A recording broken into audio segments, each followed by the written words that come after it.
Aloha loves, welcome. So today what I want to do is share the beginning parts of my story. Okay, I was meditating today and I've been meaning to do a video about my like another piece of my story, but then really what more about the motherhood and raising my three children. But in meditation today, what came through is for me to start at the beginning. Okay. And that part of my story is perhaps a little bit heavier, a little bit darker. Okay. But the nice thing is that I feel like that part of the story has really been healed, and I really don't identify with it as much as I do, to the same extent that I do like with my like motherhood or with other aspects of my life. But I still wanted to share it for those who are interested. And so my name is Digmera, and I was born in Poland in the early 70s. Okay. And I had a really good life. I had a loving mother, I had a loving father. My dad was a businessman, and it was really nice. We got what we wanted. And what was interesting about my childhood is that I remember at the age of 2 being hospitalized, which is interesting that I remember, I have a memory from the age of 2. The other thing that was interesting is that as a young child, I was already very spiritual. I remember sitting on my own and trying to locate my soul, okay, my spirit, trying to locate my soul within my being. Okay. And I think that must have been a bit of a trip for my mom, because I would ask her these questions, or I would have dreams and I would share them with her. And I think she did her best, but I think she didn't know what to do with those dreams. I knew how to fly. Like in my mind, in my dreams, I knew exactly how to fly.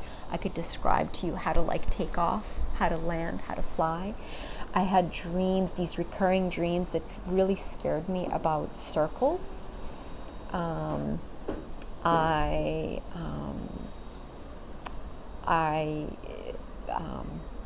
it sounds kind of silly, but I was convinced that there was like a portal in my at the end of my bed in my room on the wall, that's a portal that I could step through. It was all these things that I think are really fascinating, and I think, as I said, I think my mom did her best to support all of that.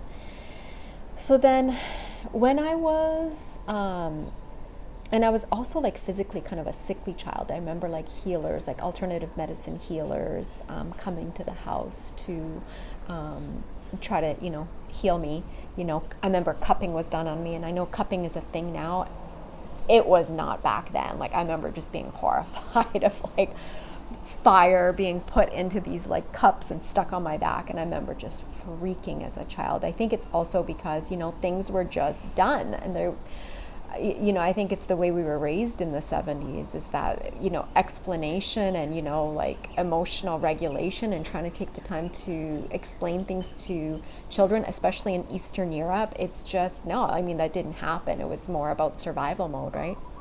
And so, and then in 19, I think between, it was 81 and 83, that's when martial law in Poland was implemented, right? Like Poland was communist, martial law was implemented.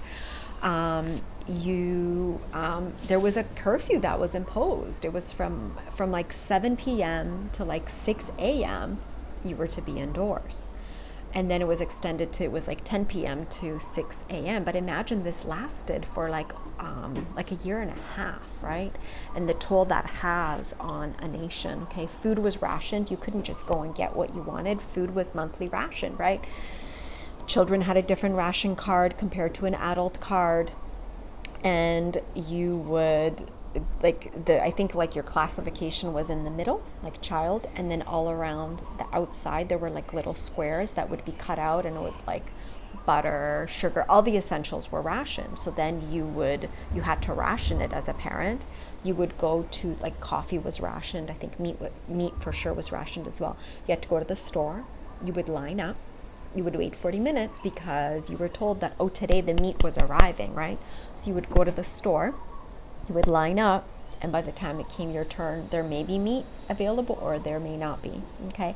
And it sounds like, what's interesting, what I want to kind of talk about a little bit is that it sounds like that would be like super scary and super heavy. And I think in a way, maybe it was for the adults, but, you know, speaking through the lens of a child, it really was not. My parents were extremely resourceful. We lived in a really nice 3-bedroom custom home that my father had built for my mom. On the back of my grandma's property. We would, my parents planned, right? So they would, like, okay, winter's coming, we're going to purchase a pig and half a cow. We're going to split the cow with the neighbor, and then they would process it. Like, they used my brother's little baby bathtub and they would process it. They would make it into sausages. They would make it into, like, meat canned into, into jars that were sealed. They just had that knowledge, and it was stored in the cellar because we didn't have deep freezers. You know, Europe, electricity so expensive that you just have a little fridge. But then they would have like sausages that would cure, and like we had a smokehouse at the back of the property where they would like smoke meat, and then some of it would hang over the stovetop, and it would just, you would cut what you needed, and they had the know-how, all that old ancient kind of knowledge. My mom worked with herbs because medicine wasn't readily available, especially like supplements. If you had a stomach ache, if your child had a stomach ache, you knew to brew, mint tea, and you put it in a bottle and you gave it to your child. Like, that's even as babies, like the women, it was mostly the women, they knew how to use herbs to heal. And what's interesting is my mother actually, by training, by profession, she was a registered nurse. And even her, like she knew how to heal with herbs. So then when I was 8, my parents got divorced. And it was yes, it was a sad time, but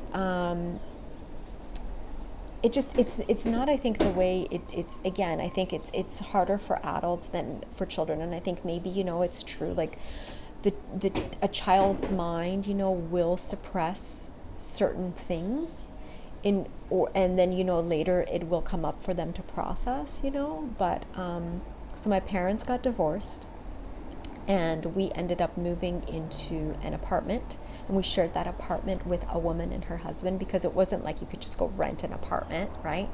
There was a really, really long waiting list. So we ended up moving in. So I had, it was myself, my older sister, my younger brother, and my mom. We moved into an apartment, like in a different town, and we were raised there.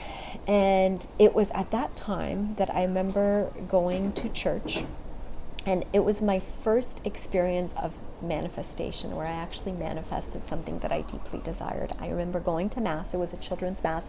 So Poland was and continues to be, I think much more so in that age, it's primarily Catholic. So I remember going to Catholic Mass, and the priest, it was a children's Mass, and I remember him showing us this beautiful rosary. And the rosary had different colors on it, and it was supposed to represent the different nations of the world. I think it was supposed to be like kind of similar to the symbol of UNICEF and the children joining hands, which I think was very popular at the time. So I remember him displaying this rosary, and he said, we're going to have a draw, and someone here is going to win this rosary. And I remember I just so deeply desired that rosary, and I just humbly asked for it in my heart. And I won the rosary, and I was so happy. I was so happy to win that rosary, because there were so many kids there. So, and to this day, I have just a portion of the rosary.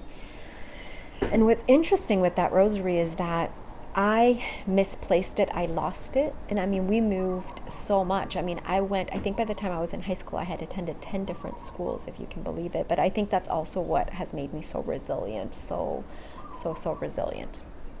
So, but later when after I had my first spiritual awakening, that rosary reappeared in my life. And I thought I had lost it forever, and it just a piece of it, just the bottom of it, had reappeared back in my life, and I still have it, and I just think that's so special. So then we lived with my mom, and I remember like some of my fondest memories with my mom is singing like devotional spiritual church songs, and I don't really identify